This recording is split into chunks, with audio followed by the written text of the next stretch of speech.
Hello everyone, my name is Aubrey Sakapita along with my group. So now we will formally begin our presentation. So we will be discussing to you a lesson about material self. So now let's proceed to the lesson objectives. First is to understand the meaning of material self. Next is to understand the material self presentations and identity. And lastly, to determine the theory of the meaning of material possession. So first, let us know what is material self.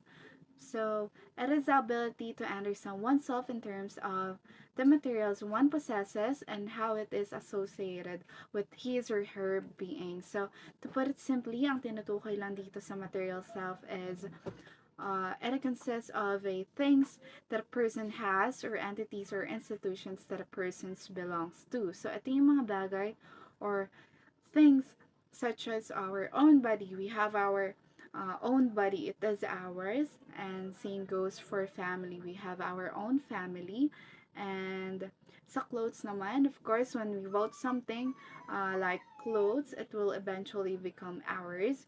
So same goes for money. So if you earn it, so it will belong to you.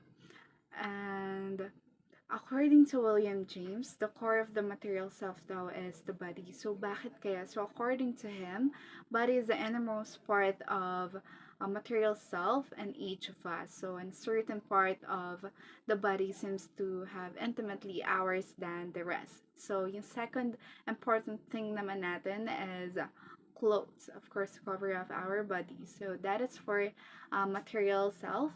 So now let's proceed to the materials of presentations and identity, which will be discussed by Rose Montañez. Thank you.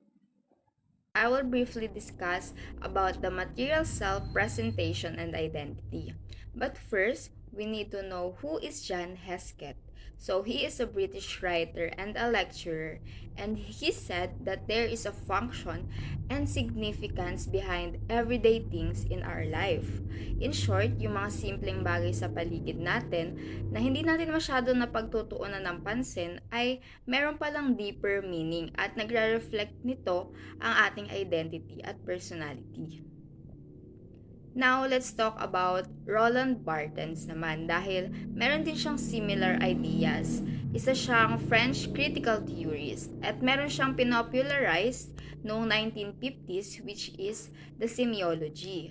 It talks about how people produce signs and not just material objects around them.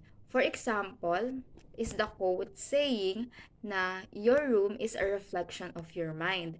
So, sinasabi doon or yung meaning nun is kung anong itsura ng kwarto mo at that moment or nung space mo is nagre-reflect siya kung anong nararamdaman or kung anong iniisip mo at that moment. So, aside from that, meron tayong two elements ng semiology, which is signifier and signified. But Miss Kyla De La Riva will discuss it to us.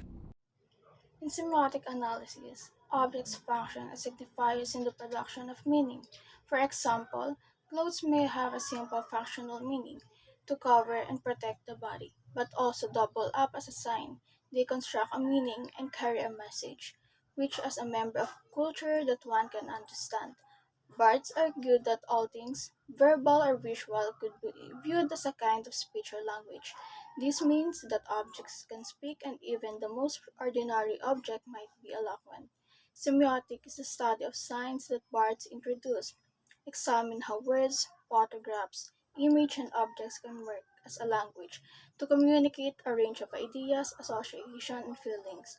According to him, a sign has two elements signifiers, which refers to its physical form, example is a diamond ring, and signified the mental concept it refers to engaged to be married.